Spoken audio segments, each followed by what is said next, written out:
مرحبا يا رمضان مرحبا يا رمضان رمضان ni mwezi mmoja uliosangirwa na miezi yose mulizokoma mu Ramadhan tieni tiulandile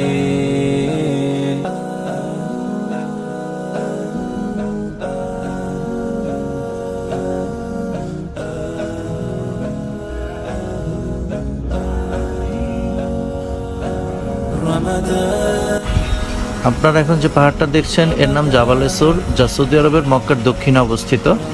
622 খ্রিস্টাব্দে হিজরতের সময় আমাদের মহানবী হজরত মোহাম্মদ সাল্লাল্লাহু আলাইহি সাল্লাম ও তার প্রিয় সহচর আবু বকর রাদিয়াল্লাহু আনহু এর সাথে 3 দিন 3 রাত এই পাহাড়ের গুহায় অবস্থান করেন কুরাইশদের আক্রমণ থেকে রক্ষার জন্য। এই ঘটনার উপর ভিত্তি করে সূরা তওবার 40 নম্বর আয়াত নাজিল হয়।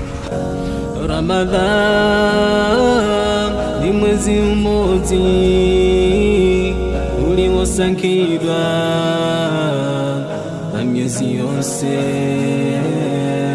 mulizokoma mu Ramadhan tieni tiulandile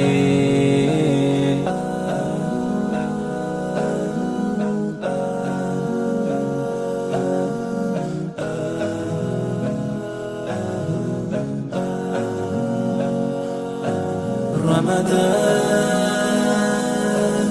Ramadan, Ramadan,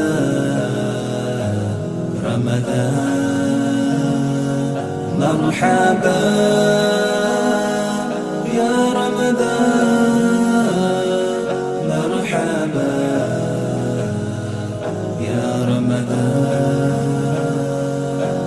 Ramadan ni mwezi mmoja uliosangirwa na miezi yose mulizokoma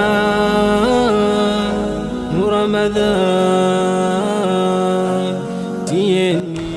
আপনারা এখন যে স্থানটা দেখতে পাচ্ছেন এটা আরাফার ময়দান, ইসলামের অন্যতম একটি গুরুত্বপূর্ণ স্থান এবং হজের মূল কেন্দ্রবিন্দু। সৌদি আরবের মক্কা শহর থেকে প্রায় 20 কিলোমিটার দক্ষিণ পূর্বে এই সমতল অঞ্চলটি অবস্থিত। জিলহজ মাসের 9 তারিখ এই ময়দানে অবস্থান করাকে হজের সবচেয়ে গুরুত্বপূর্ণ রুকুন বা ফরজ কাজ হিসাবে গণ্য করা হয়, যা উকুফে আরাফা নামে পরিচিত। مرحبا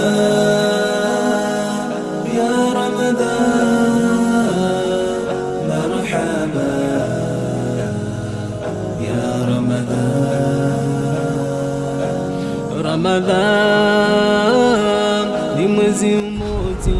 পাহাড়ের উপরে মিম্বারের মতো যে জায়গাটি আপনারা দেখতে পাচ্ছেন, এখানে দাঁড়িয়েই আমাদের প্রিয় নবী হজরত মোহাম্মদ সাল্লাল্লাহু আলাইহি সাল্লাম বিদায় হজের ভাষণ দিয়েছিলেন। Ramadan